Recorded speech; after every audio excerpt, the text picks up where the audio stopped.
Okay, सो इधर पे ध्यान देना सब।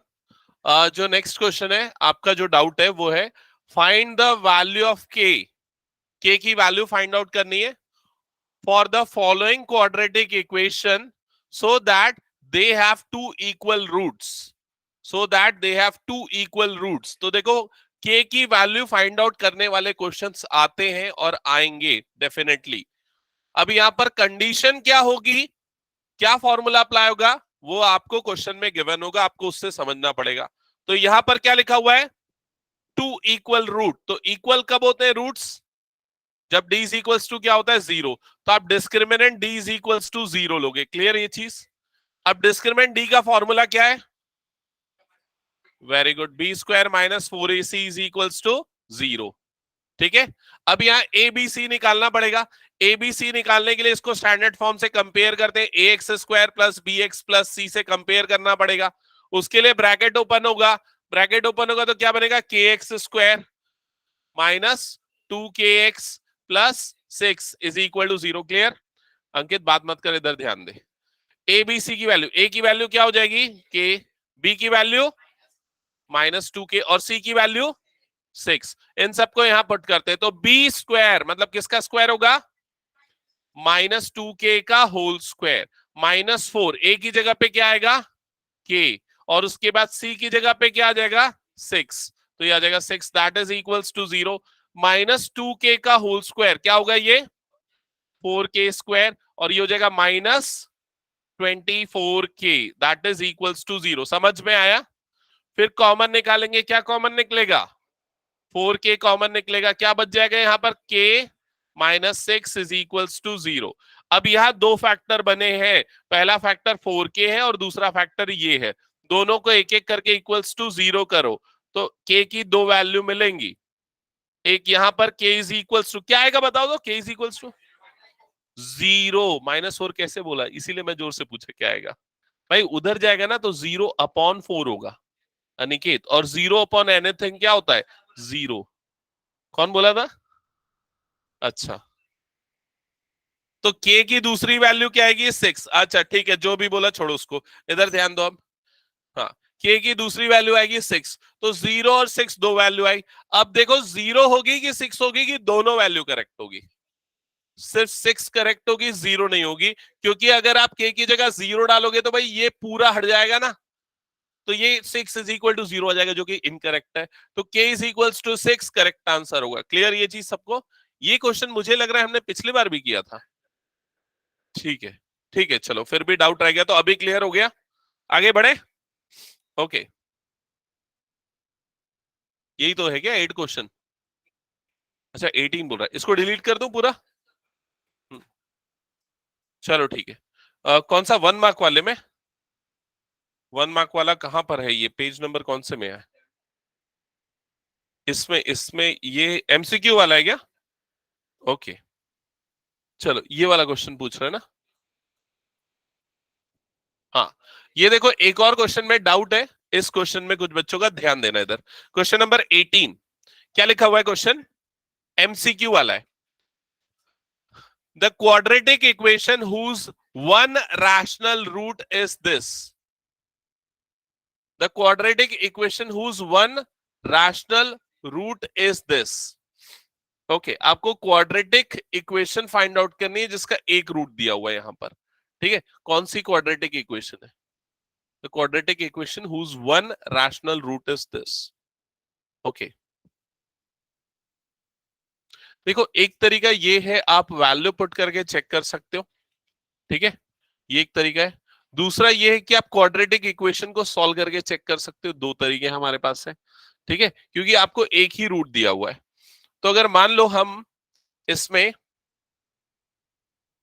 वैल्यू पुट करके सॉल्व करने जाएंगे तो शायद ज्यादा लंबा हो जाएगा क्या, एक बार पुट करके देखते हैं। चलो फर्स्ट वाले में पुट करते हैं, वैल्यू पुट करते हैं, मतलब x की जगह पे क्या पुट करेंगे 3 + √2। तो एक्चुअली रैशनल रूट, मुझे भी ये क्वेश्चन में थोड़ा डाउट हो रहा है, रैशनल रूट तो ये नहीं होना चाहिए, ये तो इरैशनल हुआ ना, 3 + √2। रैशनल नंबर समझ रहे हो ना, जो रैशनल नंबर होता है उसी से रिलेटेड है रैशनल रूट। एक बार इसके सॉल्यूशन में देखते हैं, लिखा है क्या लिखा है देखो तो एक बार। नहीं, डी सॉल्यूशन नहीं मेंशन है क्या? चेक करना पड़ेगा इस क्वेश्चन को, ठीक है, हो सकता है कुछ करेक्शन होगा शायद इसमें स्टेटमेंट में, because 3 + √2 is actually irrational number. क्यों रैशनल रूट लिखा है वो चीज छोड़ो, उसको आगे बढ़े। सॉल्यूशन इसका देखे, एक्स की वैल्यू पुट करके देखेंगे। तो सबसे पहले यहां पर पुट करेंगे तो देखो ये क्या हो जाएगा, 3 + √2 का होल स्क्वायर -7, ये हो जाएगा 3 + √2 +5। क्लियर ये स्टेप? ब्रैकेट ओपन कर, यहां पर a + b का होल स्क्वायर आ जाएगा, तो a स्क्वायर कितना हो जाएगा 9 प्लस बी स्क्वायर मतलब क्या हो जाएगा 4 +2ab, तो +2ab में क्या आ जाएगा प्लस, सॉरी 2, 2 +2ab तो क्या आ जाएगा प्लस 2 3 = 6, और ये क्या आ जाएगा 6 √2, और यहां पर ये वाली टर्म क्या आ जाएगी -21, और ये आ जाएगा -7 √2 +5। क्लियर ये चीज? अब देखो यहीं से समझ में आ जाएगा कि ये वाला और ये वाला पार्ट कंप्लीटली कैंसल आउट नहीं हो रहा है, मतलब कि इसका जो वैल्यू है वो एक्चुअल में 0 नहीं आएगा। क्लियर ये चीज? तो ये वाला तो गलत हो गया, ये ऑप्शन करेक्ट नहीं होगा। सिमिलरली नेक्स्ट पार्ट पे आते हैं, इसके बाद पे सी को चेक कर लेते हैं। तो a + b का होल स्क्वायर, ये वाला पार्ट तो ऐसा ही बनेगा, समझ रहे हो ये चीज? फिर उसके बाद -7x, ये वाला पार्ट भी ऐसा ही बनेगा। क्लियर ये चीज? तो इसके बाद लास्ट में क्या आ रहा है, +5 की जगह पे +6 आ रहा है। स्टिल ये वाला दोनों पार्ट कैंसल आउट नहीं होगा, मतलब ऑप्शन सी भी करेक्ट आंसर नहीं होगा। समझ में आई ये चीज सबको? अब आते हैं ऑप्शन बी पे। तो ऑप्शन बी में सबसे पहले क्या, एक्स स्क्वायर है, तो एक्स स्क्वायर का एक्सपांशन तो ऐसे ही रहने वाला है, 9 + 2 + 6 √2, ये हो गया +7x, तो +7x, x की जगह पे क्या आ जाएगा, x की जगह पे आएगा 3 + √2, तो ये आ जाएगा 3 + √2। क्लियर ये चीज? अब इसको भी अगर आप देख रहे हो तो सारी की सारी टर्म क्या है पॉजिटिव, जब भी कभी ब्रैकेट ओपन होगा तो इक्वल टू क्या है 0 नहीं आएगा। समझ में आया? क्योंकि कोई टर्म कैंसल आउट ही नहीं होगी। तो बच गया ऑप्शन डी। ऑप्शन डी आपको चेक करना है तो चेक कर लो, या तो फिर आप डायरेक्टली इसको ऑप्शन डी को सेलेक्ट कर सकते हो, क्योंकि बाकी 3 ऑप्शन नहीं है तो यही ऑप्शन करेक्ट होगा। चेक कर रहा है तो फिर भी एक वेरीफाई कर लेते। एक्स स्क्वायर के प्लेस पे क्या आ जाएगा, 9 + 2 + 6 √2, ये आ जाएगा एक्स स्क्वायर, -6x तो -6, और ये हो जाएगा 3 + √2, और उसके बाद आ गया +7। ब्रैकेट ओपन करके देखोगे जब, तो ये वाला टर्म क्या हो जाएगा -18, ये वाला टर्म क्या हो जाएगा -6 √2, +6 √2 -6 √2 कट जाएगा। इधर पे 9 + 2 11, 11 + 7 18, और ये वाला -18 कट जा रहा है, मतलब ऑप्शन डी जो है वो आपका करेक्ट आंसर होगा। समझ में आई ये चीज? ओके, आगे बढ़े नेक्स्ट क्वेश्चंस पे। और किसी का कोई डाउट इसमें होमवर्क में से? ठीक है, तो ये 3 मार्क्स वाले क्वेश्चन हमने स्टार्ट कर दिए थे कि लास्ट क्लास में नहीं किए थे, शायद ऐसा लग रहा है। मुझे लग रहा है ये वाला क्वेश्चन तो हमने नहीं किया था, 2 डिजिट 3 डिजिट नंबर वाला। चलो कर लेते हैं जल्दी। सबके पास बुक है ना? बुक से स्टार्ट कर दो सॉल्व करना, जो स्पीड कर सकते हैं। जिनको डाउट है, जो फर्स्ट टाइम कर रहे हैं, जिन्होंने बनाया नहीं है, मेरे साथ सॉल्व करते चलना, ठीक है? So question number 1, question number 1, ध्यान देना इधर क्या लिखा हुआ है। क्वेश्चन है, find a 2 digit number, sorry, a 2 digit number is 4 times the sum of digits. A 2 digit number is 4 times the sum of digit. इसका मतलब समझ में आया? एक 2 डिजिट नंबर है, वो क्या 4 टाइम्स है सम ऑफ द डिजिट्स के। क्लियर ये चीज? इसके बाद लिखा है, it is also equal to 3 times the product of the digit. It is also 3 times the product of the digit, मतलब वो नंबर जो है वो 3 times product of the digit भी है। फाइंड द नंबर, आपको नंबर्स फाइंड आउट करने हैं। तो 2 डिजिट नंबर, जैसे कि अगर मैं एक 2 डिजिट नंबर लेता हूं 23, ये एक 2 डिजिट नंबर है। इसमें ये जो 3 है इसको क्या बोलते हैं, यूनिट डिजिट या वंस डिजिट, और ये जो 2 है इसको क्या बोलते हैं, टेंस डिजिट, और ये होता है आपका वंस डिजिट। समझ में आई ये चीज? तो अगर कोई भी 2 डिजिट नंबर है उसको कैसे लिखा जा सकता है, टेंस डिजिट इंटू 10, मतलब कि 2 × 10, प्लस वंस डिजिट मतलब कि 3, ऐसा लिख सकते हैं। समझ में आई ये चीज? तो हर 2 डिजिट नंबर को इस तरीके से लिखा जा सकता है। ये चीज सबको क्लियर? अगर मैं आपको बोलता हूं कि कोई एक 2 डिजिट नंबर है जिसका टेंस डिजिट x है और वंस डिजिट y है, 1th डिजिट जो है वो y है, तो वो नंबर क्या होगा? So the number will be what? क्या होगा? 10x+y। ये होगा कि नहीं होगा? सबको समझ में आ रहा है कि नहीं?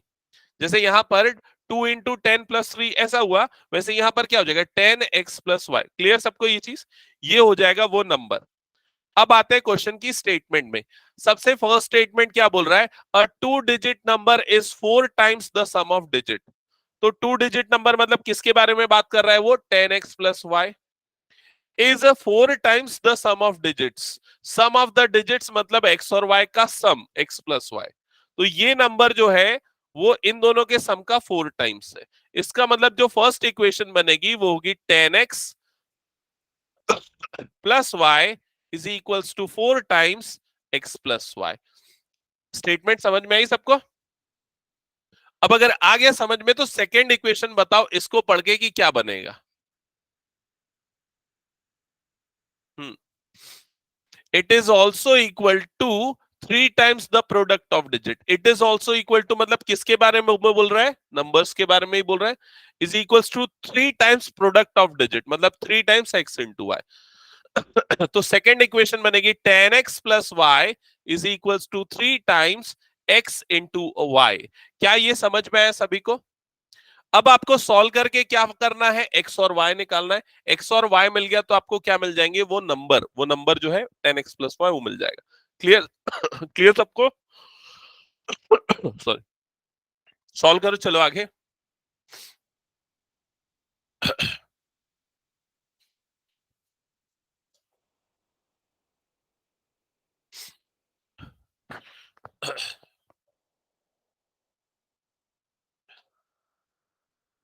ओके, चेक करते हैं। तो फर्स्ट वाली इक्वेशन को अगर मैं सिंप्लीफाई करता हूं, ये वाली इक्वेशन को, तो देखो क्या हो गया यहां पर। सबसे पहले ये हो जाएगा 10x+y is equals to, right hand side में ये हो जाएगा 4x+4y। समझ में आया ये चीज? ये 4x इधर जाएगा, ये y वाली टर्म उधर जाएगी, तो लेफ्ट साइड पे हो जाएगा 10x-4x, और राइट साइड में हो जाएगा 4y-y। तो इधर पे ये हो जाएगा 6x is equal to 3y। यहां तक समझ में आया? 6x is equal to 3y। तो y की वैल्यू क्या आ जाएगी? y is equals to 2x। तो ये y x के टर्म में आ गया। क्लियर यहां तक सबको? y is equals to 2x, y x के टर्म्स में आ गया। क्लियर यहां तक सबको? अब इसके बाद ये जो सेकंड एक्सप्रेशन गिवन थी उसमें हम y की जगह पे पुट कर देते हैं 2x। ये वाले रिलेशन में y की जगह पे रख देते हैं 2x। तो y की जगह पे 2x रखेंगे तो ये क्या हो जाएगा? 10x प्लस y की जगह पे आ गया 2x is equal to 3x, और y के प्लेस पे क्या आ जाएगा? 2x। यहां तक क्लियर हुआ सबको? फर्दर 10x प्लस 2x ये क्या हो जाएगा? 12x, और इधर पे 2x इंटू एक्स क्या हो जाएगा? 2x²। तो 3 × 2x²। फर्दर ये प्रोडक्ट क्या हो जाएगा? 6x²। तो 12x इज इक्वल्स टू ये हो जाएगा 6x²। क्लियर यहां तक? ये 12x को उधर भेज देते हैं तो इधर पे क्या बच जाएगा? 0। 0 is equal to 6x² minus 12x। Clear ये चीज? या फिर ऐसा भी लिख सकते हैं 6x² minus 12x is equals to 0। Further यहां से कॉमन निकालते हैं तो क्या कॉमन निकलेगा? 6x कॉमन निकलेगा। यहां पर बच जाएगा x-2 इज इक्वल्स टू 0। दोनों पार्ट को एक एक करके जीरो करेंगे। एक बार 6x को 0, एक बार x-2 को इक्वल्स टू 0। तो x की एक वैल्यू आ जाएगी 0 और x की दूसरी वैल्यू क्या आ जाएगी? 2। यहां तक समझ में आया सभी को? x की दो वैल्यू आई 0 और 2। अब x कौन सा डिजिट है भाई? देखो x कौन सा डिजिट है? 10th digit. तो 10th डिजिट 0 नहीं हो सकता। समझ में आ रहा है? तो ये वाला रिजल्ट जो है इसको हम कंसीडर नहीं करेंगे। तो x की वैल्यू क्या होगी? 2 होगी। x की वैल्यू 2 यहां पर रखोगे तो y की वैल्यू 2 2 सा क्या आ जाएगी? 4। तो y की वैल्यू क्या आ गई? 4। तो 10th डिजिट 2 और 1st डिजिट 4। तो नंबर क्या होगा? Number will be 24। That's it. समझ में आया सभी को? ये डिजिट वाले जो क्वेश्चन है ना, नंबर वाले क्वेश्चन, ये बच्चों को मुश्किल लगते हैं और आते भी एग्जाम में। देखो ये 2016 में आया हुआ क्वेश्चन है।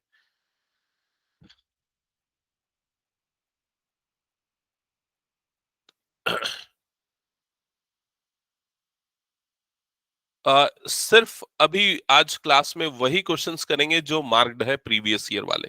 तो जिस भी क्वेश्चन में आपको सीबीएसई लिखा हुआ दिखे आप उस क्वेश्चन को क्लास में करोगे, और जिसमें नहीं लिखा है सीबीएसई वो होमवर्क रहेगा। ठीक है, ठीक है, ये हटा दूं क्या? सबका हो गया क्या? हाँ, ओके, ओके। इसके बाद कौन सा क्वेश्चन बोल रहे हैं? क्वेश्चन नंबर, ये बन जाएगा ना 2। अभी तो हम ये कर रहे थे ना 1 वाला। कौन सा 9 पूछ रहा है? ये 2 बन गया क्या?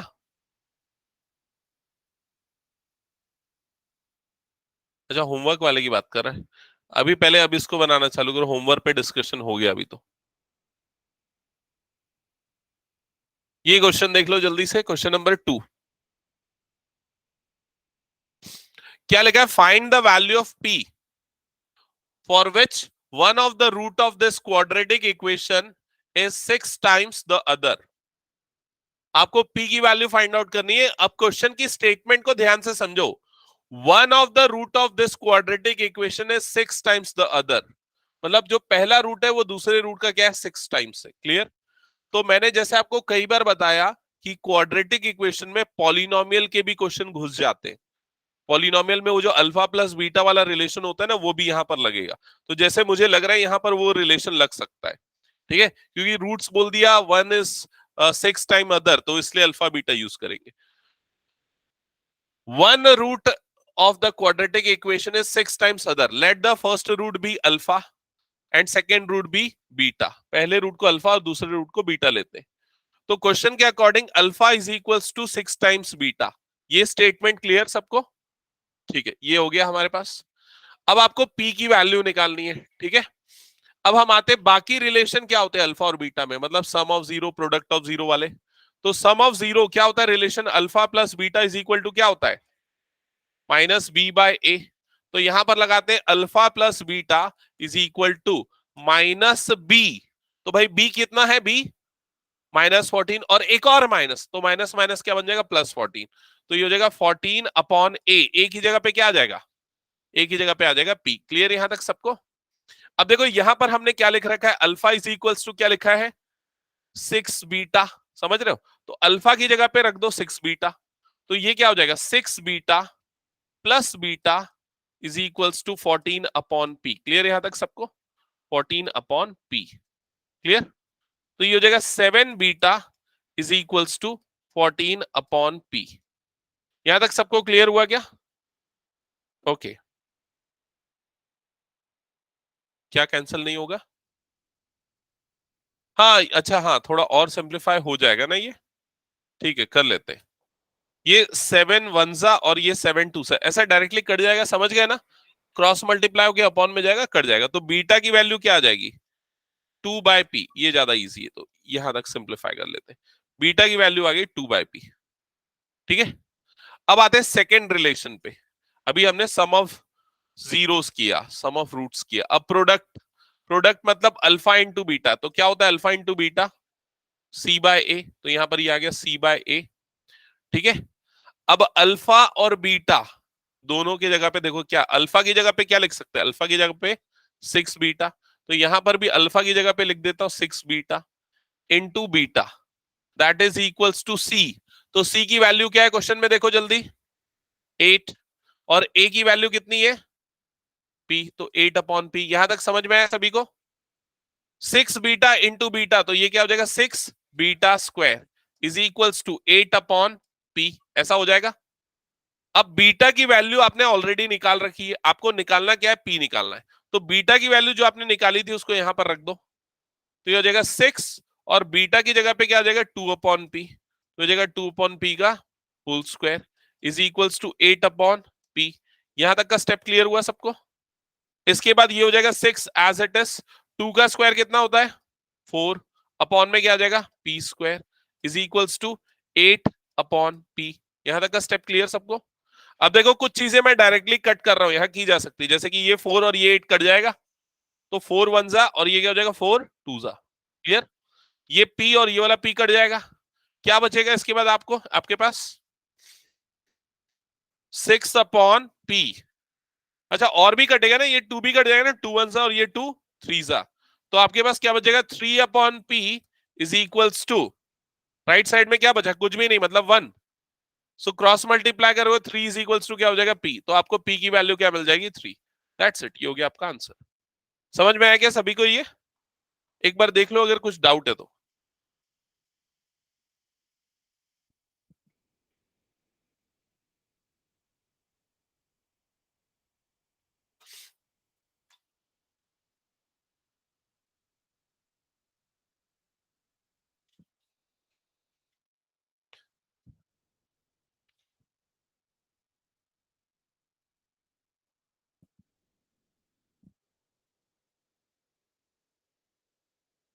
हटा दो ये पूरा, नेक्स्ट क्वेश्चन पे मूव करें क्या? ओके, सो नेक्स्ट क्वेश्चन पे आते हैं। Next question, question number 3। ध्यान देना यहाँ पर क्वेश्चन नंबर 3 पे। तो ये दिख रहा है क्वेश्चन नंबर 3, बहुत बड़ा सा क्वेश्चन है। क्या लिखा है क्वेश्चन में, if a into d is not equal to b into c, AD is not equal to BC, ये लिखा है AD is not equal to BC, ये गिवन है, ठीक है। Prove that this equation has no real root. आपको prove करना है कि इस इक्वेशन में कोई भी रियल रूट नहीं होंगे, ये प्रूव करना है, ठीक है। तो रियल रूट कब नहीं होते हैं, जब d क्या होता है, लेस देन 0 होता है। समझ रहे हो, अभी कंफ्यूज हो गए तुम लोग। जब d 0 से बड़ा तो रूट कैसे होते हैं, रियल होते, भले ही अनइक्वल होते, अनइक्वल। और d इज इक्वल टू 0 होता है तो रूट्स क्या होते हैं, तब भी रियल होते। लेकिन इस केस में क्या होते हैं, इक्वल। और d लेस देन 0 होता है तो रूट्स कैसे होते हैं, नो रियल रूट। समझ में आया ये चीज? तो d नेगेटिव होगा तो आपके रूट्स क्या होंगे, रियल नहीं होंगे। समझ में आया? तो इसका मतलब आपको क्या प्रूव करना है कि इस केस में, इस क्वाड्रेटिक इक्वेशन में d क्या आएगा, नेगेटिव आएगा। ये आपको प्रूव करना है। समझ में आया क्वेश्चन एकदम क्लियरली सभी को? कुछ डाउट? ठीक है, तो अब d पे हम फोकस करते हैं कि d कैसे निकालेंगे। तो d निकालने का फॉर्मूला क्या है, डिस्क्रिमिनेंट निकालने का फॉर्मूला क्या है, बी स्क्वायर माइनस 4ac, ये फॉर्मूला है। ए बी सी तो अच्छे से आइडेंटिफाई कर लोगे ना। ए क्या है बताओ, ए स्क्वायर प्लस बी स्क्वायर, ये ए है। ये पूरा हो गया आपका बी, और ये पूरा हो गया आपका सी। क्लियर? इसमें वैल्यू पुट करते हैं। तो d इज इक्वल्स टू, सबसे पहले क्या लिखेंगे, बी स्क्वायर मतलब कि 2 times A C plus B D bracket close, इस पूरे का क्या आ जाएगा, होल स्क्वायर। फिर उसके बाद क्या आएगा, -4ac, तो a की जगह पे क्या आएगा, ए स्क्वायर प्लस बी स्क्वायर। फिर उसके बाद इनटू क्या आ जाएगा, सी के प्लेस पे क्या आ जाएगा, सी स्क्वायर प्लस डी स्क्वायर। क्या यहां तक सबको समझ में आया? ओके, फर्दर इसको सिंप्लीफाई करेंगे तो यहां पर 2 का स्क्वायर क्या हो जाएगा, 4। क्लियर ये चीज? और यहां पर ये वाले पार्ट में क्या बनेगा, ए सी प्लस बी डी का होल स्क्वायर। ठीक है, यहां पर भी ये -4 है और ये वाले दो टर्म्स का प्रोडक्ट है। तो एक काम करते हैं, यहां ब्रैकेट ओपन करते हैं। ओपन करेंगे तो ए स्क्वायर दोनों से मल्टीप्लाई होगा, तो जब ए स्क्वायर सी स्क्वायर से मल्टीप्लाई होगा तो बनेगा ए स्क्वायर सी स्क्वायर। फिर जब डी से मल्टीप्लाई होगा तो ए स्क्वायर डी स्क्वायर, ये बन जाएगा। फिर plus b square c square plus b square d square. तो इस तरह से टोटल 4 टर्म्स बनेंगी। यहां तक सबको क्लियर है ये चीज? ओके, अब नेक्स्ट स्टेप में हम ये काम करते हैं कि भाई दोनों से 4 कॉमन निकाल लेते हैं। दोनों में से 4 कॉमन निकाल लेते हैं। तो यहां पर ये वाली जो टर्म थी वो एज इट इज रहेगी, ये वाली पूरी term as it is.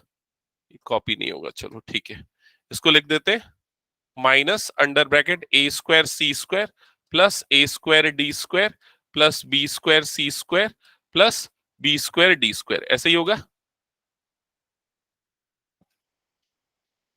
B square d square. Clear यहां तक सबको? ओके, अब इसके बाद यहां तक हो गया, इसको भी ब्रैकेट के अंदर क्लोज कर लेते हैं। इस वाले पार्ट में क्या होगा बताओ, इस वाले पार्ट में a प्लस बी का होल स्क्वायर लगेगा। तो सबसे पहले ए स्क्वायर मतलब क्या हो जाएगा, ये ए स्क्वायर सी स्क्वायर, फिर प्लस प्लस क्या होगा, बी स्क्वायर डी स्क्वायर, फिर क्या होगा, प्लस 2ac ऐसे ही हो जाएगा। समझ में आया सबको ये चीज? हम्म। अब इसके बाद जब यहां पर -4 एज इट इज, ये बड़ा वाला ब्रैकेट है एज इट इज, जब ये पूरा ब्रैकेट खुलेगा तो कौन कौन कट जाएंगे,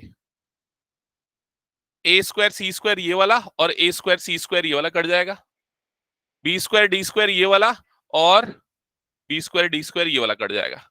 अब जो बच गया उसको लिखते हैं। क्या बचा हमारे पास, उसको पहले इधर से लिखते हैं, ये वाला नेगेटिव वाले को पहले लिख देता हूं। ये वाला बचा a square minus a square d square minus b square c square, और ये वाला टर्म बचा प्लस 2abcd, ये बचा। समझ में आई ये चीज? ठीक है।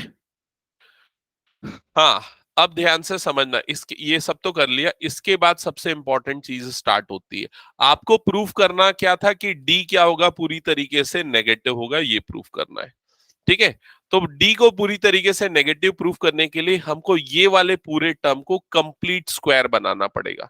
क्यों कंप्लीट स्क्वायर बनाना पड़ेगा? क्योंकि अगर कोई नंबर कंप्लीट स्क्वायर में है, कोई भी नंबर का स्क्वायर अगर है तो हमेशा क्या होता है, पॉजिटिव। किसी भी नंबर का स्क्वायर हमेशा क्या होता है, पॉजिटिव।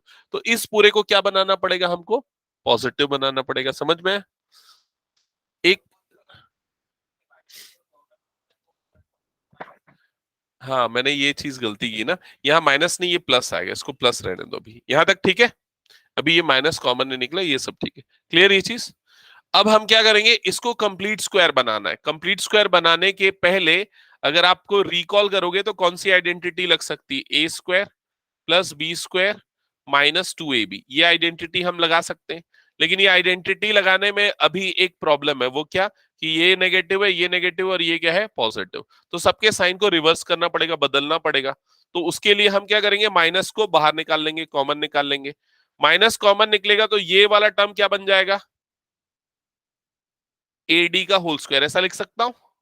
ये वाला टर्म क्या बन जाएगा, पॉजिटिव बन जाएगा, और ये क्या हो जाएगा, बीसी का होल स्क्वायर। ठीक है, तो ये एडी का होल स्क्वायर, ये क्या है, बीसी का होल स्क्वायर, माइनस -2 क्या आएगा यहां पर, एडी इंटू बीसी, ऐसा लिख सकते हैं, एडी बीसी।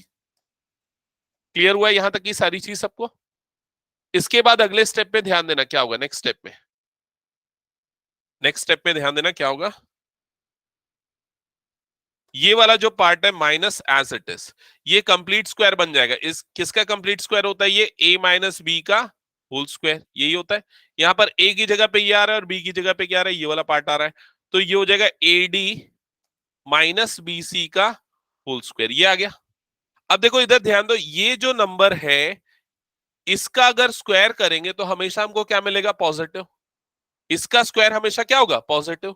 तो ये वाला पूरा पार्ट पॉजिटिव होगा, लेकिन बाहर पे क्या लगा हुआ है, नेगेटिव, माइनस लगा हुआ है। इसका मतलब डी जो है वो हमेशा क्या आएगा, नेगेटिव आएगा। समझ में आई ये चीज? और डी हमेशा नेगेटिव आएगा, मतलब जो रूट होगा वो कभी भी क्या होगा, रियल नहीं होगा। समझ में आई ये चीज? तो आप स्टेटमेंट लिखोगे, since D is always negative, hence hence the given quadratic equation has no real roots, no real roots, that's it, ये है फाइनल आंसर। समझ में आया सबको? ये क्वेश्चन अगर आएगा ना तो फंस सकते हो आप लोग, बता रहा हूं मैं। इस तरह के क्वेश्चंस 3-4 हैं, आपको प्रीवियस ईयर्स में दिख जाएंगे। ये कौन से ईयर का क्वेश्चन है, अच्छा वो हाइड हो गया, देखो बुक में लिखा होगा कौन सी ईयर का है, 17 का है क्या? हाँ 17 का, अच्छा टफ पेपर आया था। हटा दो इसको फिर मैं।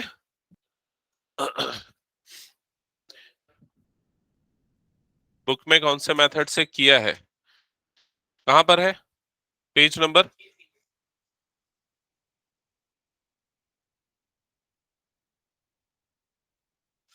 पेज नंबर बताना। 83, अच्छा 3 और 4 दोनों में है, ऐसा है, ओके। सेम अप्रोच है, लेकिन वो 2 लाइन 3 लाइन में एक्सप्लेन किया, वही चीज है, समझ रहे हो? उसने क्या किया, 2-3 लाइन में एक्सप्लेन कर दिया, शॉर्ट में एकदम। ओके, आगे बढ़े, नेक्स्ट। हाँ, अच्छा, ये 4 मिस कर दिया मैंने, ठीक है, 4 रह गए यहाँ पर, उससे कोई फर्क वैसे पड़ेगा नहीं, ठीक है, क्योंकि हमको सिर्फ साइन से मतलब था, हमको डी का साइन इंपॉर्टेंट है हमारे लिए। ओके, हटा दो इसको अब पूरा मैं।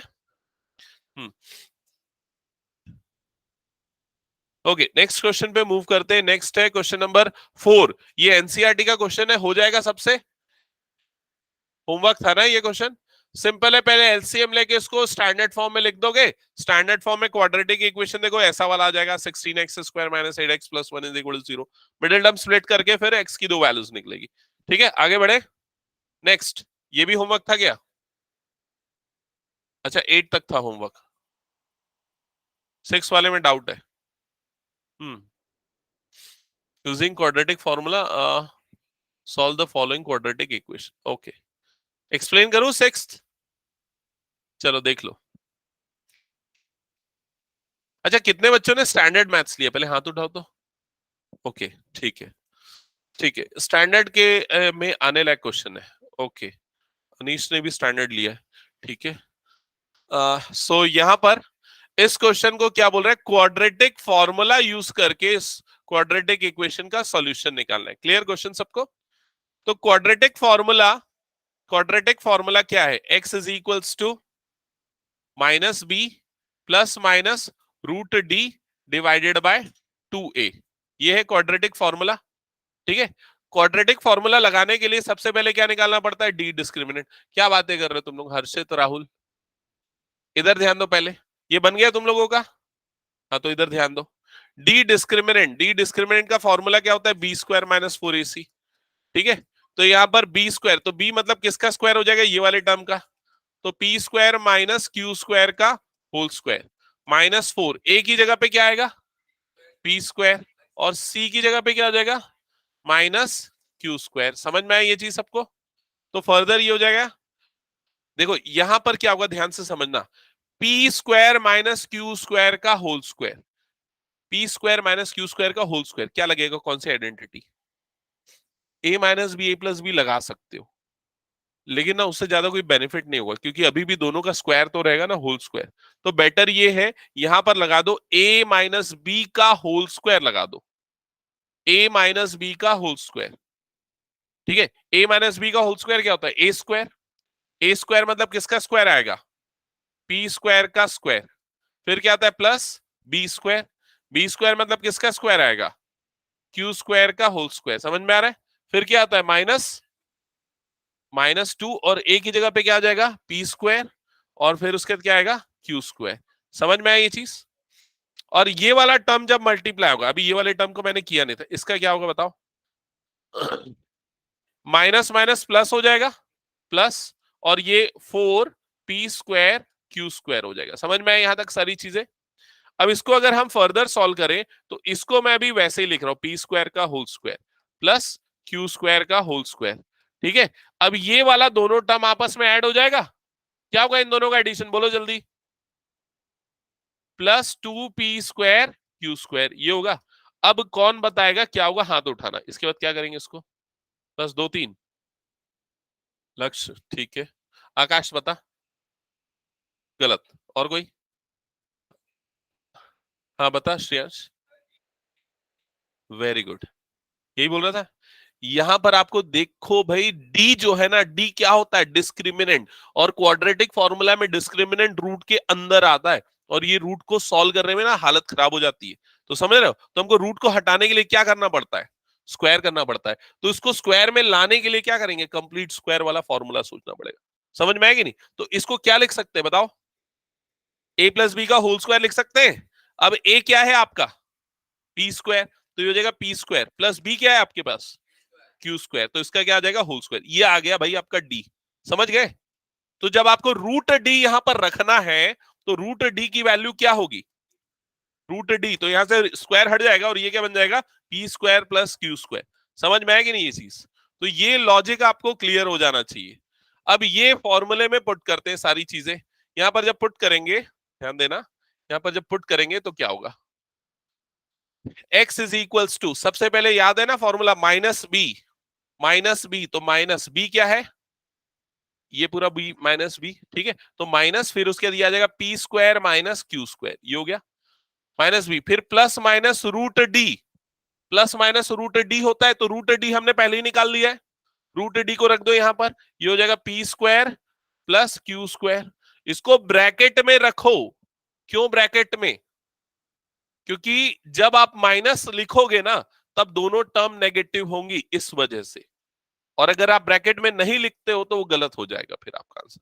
डिवाइडेड बाय, डिनोमिनेटर में क्या आएगा, 2a, तो 2a, a की वैल्यू क्या है पी स्क्वायर, तो ये क्या आ जाएगा 2p स्क्वायर। क्या ये चीज सबको क्लियर हो गई?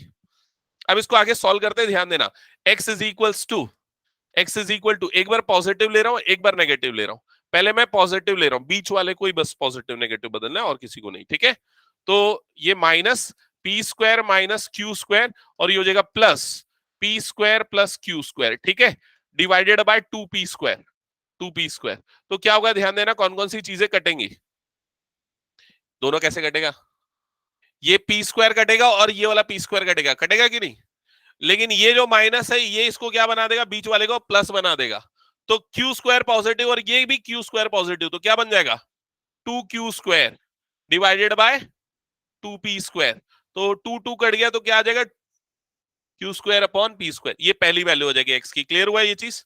सेकेंड वैल्यू के लिए क्या लेंगे अब हम यहां पर, नेगेटिव, तो x is equals to minus p square minus q square, और ये हो जाएगा माइनस, ये वाली टर्म क्या बन जाएगी देखो, P square plus Q square, clear हुआ ये चीज, डिवाइडेड बाय, डिनोमिनेटर में क्या आ जाएगा 2p स्क्वायर, क्लियर यहां तक।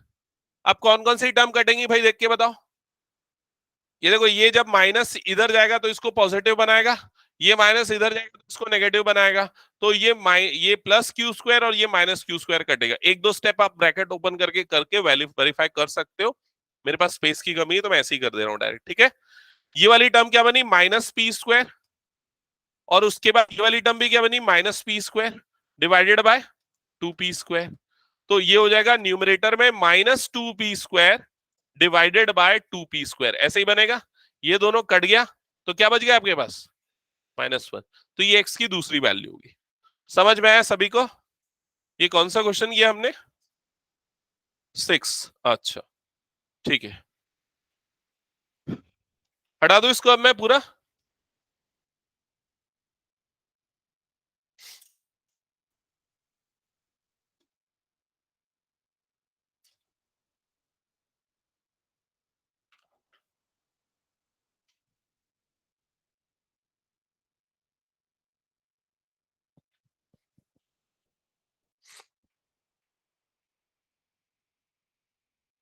किसका, इसी का 2017, हाँ वही कर लेते हैं।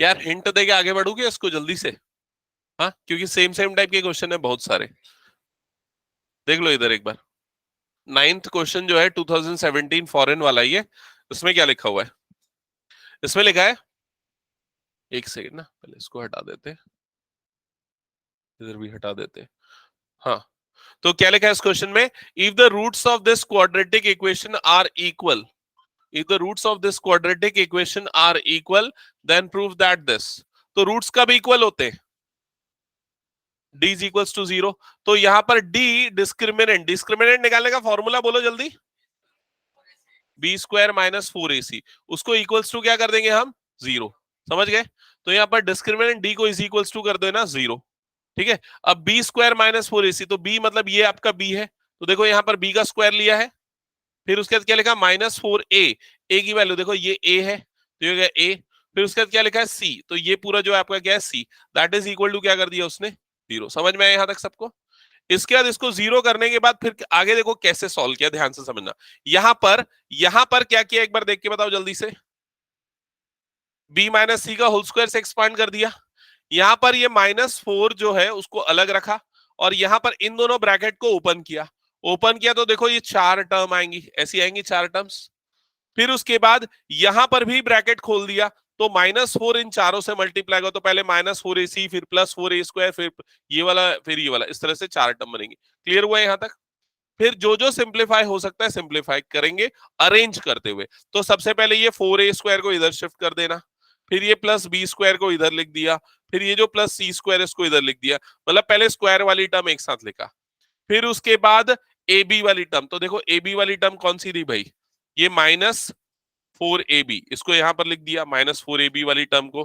फिर उसके बाद कौन सी, बीसी वाली टर्म, तो -2bc, सॉरी -2bc और +4bc, ये दोनों ऐड के होके क्या बन गया +2bc, और लास्ट में क्या बच गया -4ac वाली टर्म। यहां तक समझ में आया? यहां तक उसने अरेंज किया। इसके बाद उसने याद दिलाया क्लास 9th भी तुम लोग पढ़े हो, ठीक है, क्लास 9 भी तुम लोग पढ़े हो, क्लास 9 में ये पढ़े हो कि x² + y² + z² + 2xy + 2yz + 2zx is equal to क्या होता है? क्या पढ़े हो बताओ? क्या होता है? x + y + z का होल स्क्वायर। कौन बोला? हाँ, ये लक्ष्य पढ़ा है 9th, ठीक है, x + y + z का होल स्क्वायर, ठीक है। अब यहाँ x की जगह पे क्या आएगा भाई? x की जगह पे आएगा 2a, ठीक है। y की जगह पे -b लिखेंगे। क्यों -b लिखेंगे? क्योंकि देखो जहां जहां पर y वाली टर्म है, जहां जहां पर b वाली टर्म है, वो टर्म क्या रही? नेगेटिव। नहीं, इसको ऐसे किया है क्या? चलो ठीक है, इसने वो लगाया है, बी और सी को नेगेटिव ले लिया और ए वाली टर्म को पॉजिटिव ले लिया, चलेगा, वो भी चलेगा। आ, देखो इधर बता देता हूं मैं, इसने क्या किया, बी को लिख दिया -b² और सी को लिख दिया -c², फिर उसके बाद 2xy 2yz 2zx, इस तरह से उसको इस फॉर्म में अरेंज किया। इस फॉर्म में जब अरेंज करोगे तो 2a - b - c का क्या हो जाएगा? ये whole square, that is equals to 0। मतलब ऑब्जेक्टिव क्या है? इसको फैक्टराइज करना, जो कि आपके क्लास 9 के पॉलिनोमियल में होता था ना, फैक्टराइज दिस, तो यहाँ फैक्टराइज किया। फैक्टराइज करने के बाद ये वाली पूरी टर्म को इक्वल टू क्या कर दिया? 0, जिससे आपको 2a की वैल्यू क्या मिल गई? b + c। That's it. समझ में आया क्या ये पूरा सॉल्यूशन? ठीक है, इसको आप लोग अटेम्प्ट करना खुद से एक बार, कोई डाउट होगा तो फिर पूछना, अगर फिर भी नहीं बनेगा तो। ओके, नेक्स्ट आते हैं क्वेश्चन नंबर 10 पे। क्वेश्चन नंबर 10 ये अगेन 2017 का, ये भी नहीं बताया क्या मैंने पिछले बार? ओके, कितने क्वेश्चंस बच गए यार इसमें?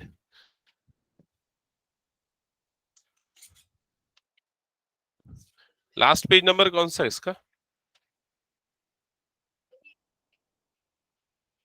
अच्छा, अभी वर्ड प्रॉब्लम पूरे बचे हुए ना अपने पास? ओके, पेज नंबर 98 तक है, समझ लो।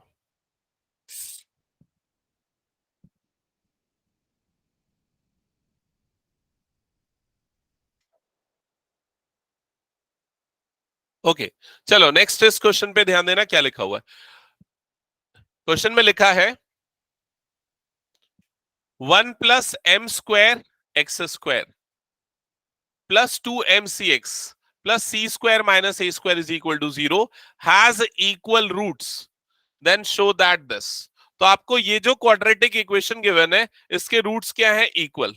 कब होते हैं roots equal? d is equals to 0। चलो सॉल्व करना स्टार्ट करो। सबसे पहले d इज इक्वल टू 0 लिखोगे, ठीक है। d इज इक्वल टू 0 लिखा सबने? अब d की जगह पे क्या आएगा भाई? b² - 4ac। अब वो लिखने की जगह मैं सीधा b का स्क्वायर लिखता हूं, तो b क्या है यहां पर? 2mc। तो ये b की जगह पे क्या आ जाएगा? 2mc। तो ये आ गया 2mc होल स्क्वायर। x को नहीं लेना है ना, सिर्फ कोफिशिएंट को लिया जाता है।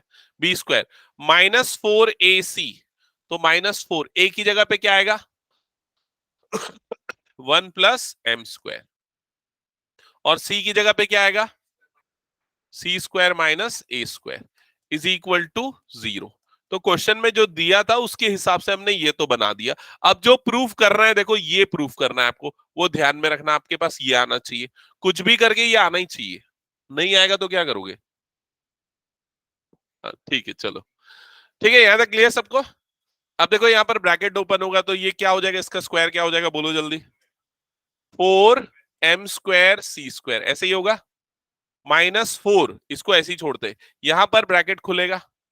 ब्रैकेट खुलेगा तो कितनी टर्म बनेंगी, 4 टर्म बनेंगी। सबसे पहले 1 मल्टीप्लाई होगा c² से, तो क्या बन गया c²। फिर m² मल्टीप्लाई होगा तो m² c²। फिर उसके बाद चलो किसी से भी कर सकते हो, चलेगा यार। फिर ये हो जाएगा -a²। फिर क्या हो जाएगा -a² m²। आगे पीछे लिख सकते, चलेगा प्लस माइनस। ठीक है, यहां तक क्लियर सबको। इसके बाद अगला स्टेप जो है मैं डायरेक्ट कर रहा हूं, बिना लिखे, समझ लो। इधर क्या कर रहा हूं, अगला स्टेप देखो। इधर ये जो 4 है ना, ये 4, और यहां पर भी एक 4 है। दोनों में से 4 कॉमन निकाल रहा हूं, और कॉमन निकाल के इधर क्रॉस मल्टीप्लाई कर दे रहा हूं। क्रॉस मल्टीप्लाई होगा तो यहाँ 0 के अपॉन में आ जाएगा, समझ में आया ये चीज। और 0/4 क्या हो जाता है, 0। तो वो तो हट गया पूरा। क्या बच गया इधर पे, m² c²। और इधर पे माइनस बचा था, 4 तो निकल चुका है, तो ये माइनस मल्टीप्लाई होगा सबसे। तो जब इससे मल्टीप्लाई होगा तो क्या बनेगा, -c²। जब इससे मल्टीप्लाई होगा तो -m² c²। देखो ये दोनों आपस में कट जाएंगे, ठीक है। फिर माइनस मल्टीप्लाई होगा इससे तो क्या हो जाएगा, +a²। फिर माइनस मल्टीप्लाई होगा इससे तो +a² m²। समझ में आया यहाँ तक सबको। अब राइट साइड तो 0 हो चुका है, 0/anything=0। तो यहाँ बचा -c² +a² +a² m² = 0। Clear है यहाँ तक सबको। अब आपको जो प्रूव करना है, वो प्रूव करने में क्या करना पड़ेगा, बस c² को इधर भेजना और इन दोनों में से a कॉमन निकालना है। तो इन दोनों में से एक a² ना, a² कॉमन निकलेगा तो ये बच जाएगा 1 + m², और उधर पे c² जाएगा तो ये हो गया c²। हो गया भाई प्रूफ, जो प्रूफ करना था। देखो कितना आसान क्वेश्चन था, 4 5 6 लाइन में हो गया बस। ठीक है, आगे बढ़े नेक्स्ट क्वेश्चन पे।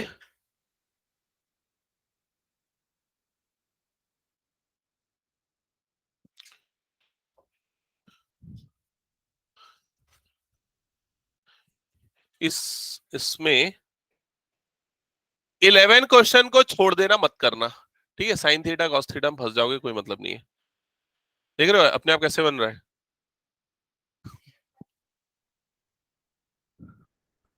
Okay,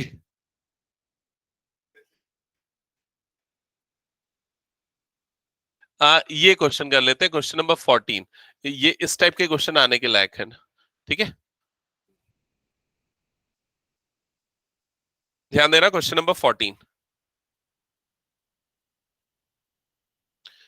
okay, so question number 14 में आपको ये इक्वेशन दिख, 13 है ना, सॉरी 13 है, 2014 का क्वेश्चन है। हाँ, ये आपको इक्वेशन दिख रही है सबको। इसको आपको सॉल्व करना है एक्स के लिए।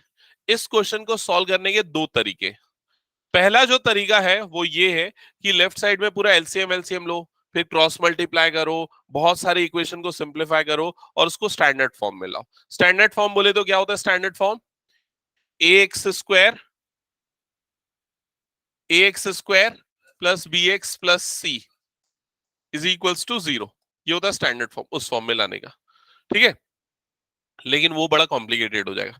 दूसरा तरीका ये है, अगर आप इसमें नोटिस करोगे तो आपको एक चीज दिख जाएगी कि ये वाला जो टर्म आपको दिख रहा है यहां पर क्या है, 2x - 1/x+3। और ये वाला जो टर्म आपको यहां पर दिख रहा है x+3/2x - 1। ये वाला टर्म एक दूसरे का उल्टा है, मतलब रेसिप्रोकल है। समझ में आ रहा है ये चीज। तो इसमें दूसरे तरीके में ना हम थोड़ा क्या करेंगे, अलग तरीका क्या यूज करेंगे। पहले वाले पार्ट को हम ले लेंगे y, ये वाले पार्ट को क्या ले लेंगे y। ठीक है, तो रेसिप्रोकल करेंगे तो उसका रेसिप्रोकल क्या हो जाएगा 1/y। इसका रेसिप्रोकल क्या हो जाएगा x/3 डिवाइडेड बाय 2x - 1। समझ में, मतलब इस वाले पार्ट को हम किससे रिप्लेस कर सकते हैं, 1/y से। समझ में आएगी नहीं तरीका ये। तो इस तरीके से करेंगे ना तो कैलकुलेशन थोड़ा ज्यादा इजी हो जाएगा। ठीक है, टाइम सेव होगा आपका। तो यहां पर ये हो जाएगा 2, और इस जगह पे क्या आ जाएगा y। क्लियर ये चीज, -3, और यहां पर इसकी जगह पे क्या आ जाएगा 1/y, मतलब 3/y लिख सकते हैं इसको हम। ठीक है ये चीज, और राइट हैंड साइड में क्या लिखा हुआ है 5 लिखा हुआ है। अच्छा भाई, कई बच्चे इसको देख के परेशान हो जाते हैं कि ये क्या है, नहीं बनेगा मेरे से, छोड़ देता हूं। ऐसा करते, ऐसा मत करना, ये कुछ नहीं है। ये लिखा है x की वैल्यू -3 और 1/2 नहीं हो सकती। वो अपने क्वेश्चन को जस्टिफाई करने के लिए ऐसा लिख रहा है।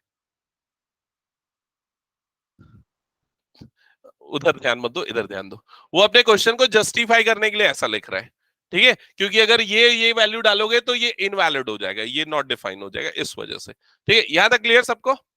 अब क्या करोगे, इधर पे एलसीएम ले लेना लेफ्ट साइड पे, तो एलसीएम क्या जाएगा इसका y, इधर मल्टीप्लाई होगा तो 2y square minus 3 is equals to क्या हो जाएगा, ये 5, समझ में है? y उधर क्रॉस मल्टीप्लाई होगा तो 2y square minus 3 is equals to क्या हो जाएगा, 5y। ये 5y को इधर भेज दो तो 2y square minus 5y minus 3 is equals to क्या हो जाएगा, 0। यहां तक क्लियर हुआ सबको? अब इसको सॉल्व कर लो।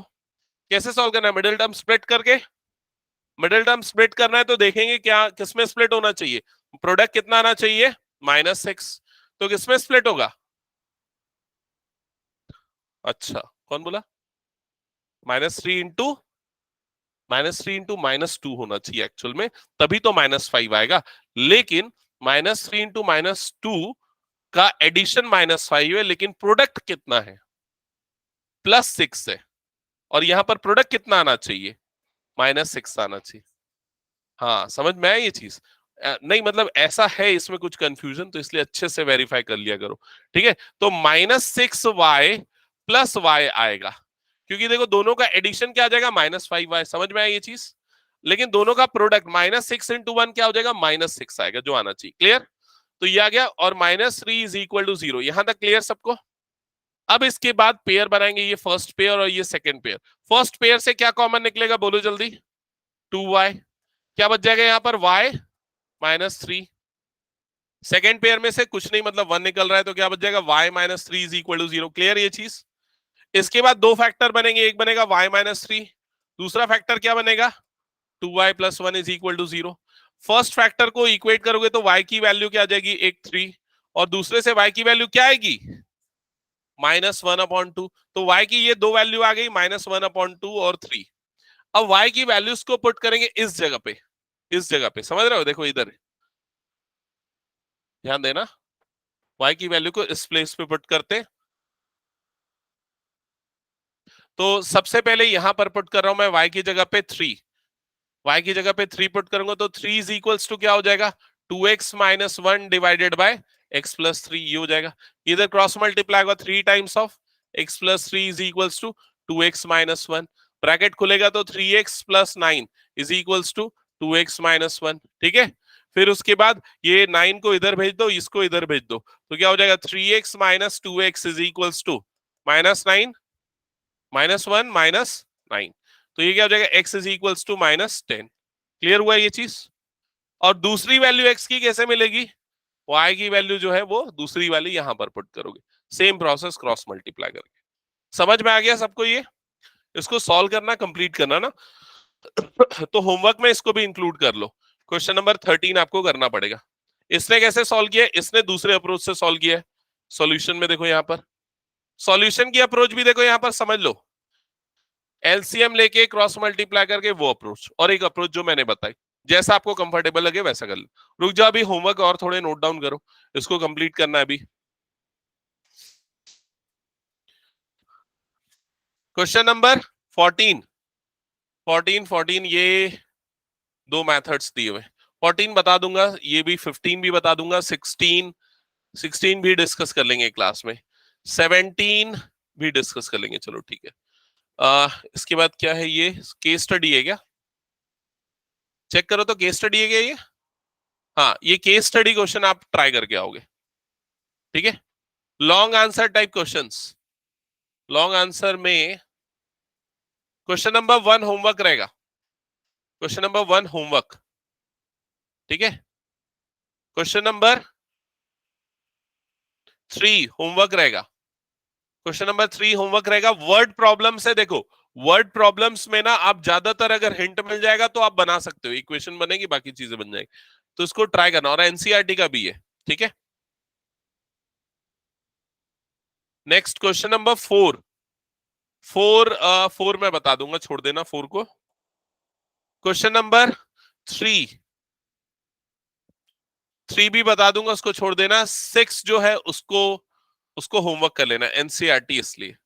ठीक है, क्वेश्चन नंबर 7 बहुत इंपॉर्टेंट क्वेश्चन है, इसमें हालांकि प्रॉपरली मार्क्ड नहीं है, सिर्फ 2019 लिखा है, लेकिन ये और भी कई बार आया हुआ होगा क्वेश्चन, तो इसको क्लास में हम लोग करेंगे। हालांकि एनसीईआरटी का ही क्वेश्चन है, मेरे ख्याल से पहले किया हुआ है।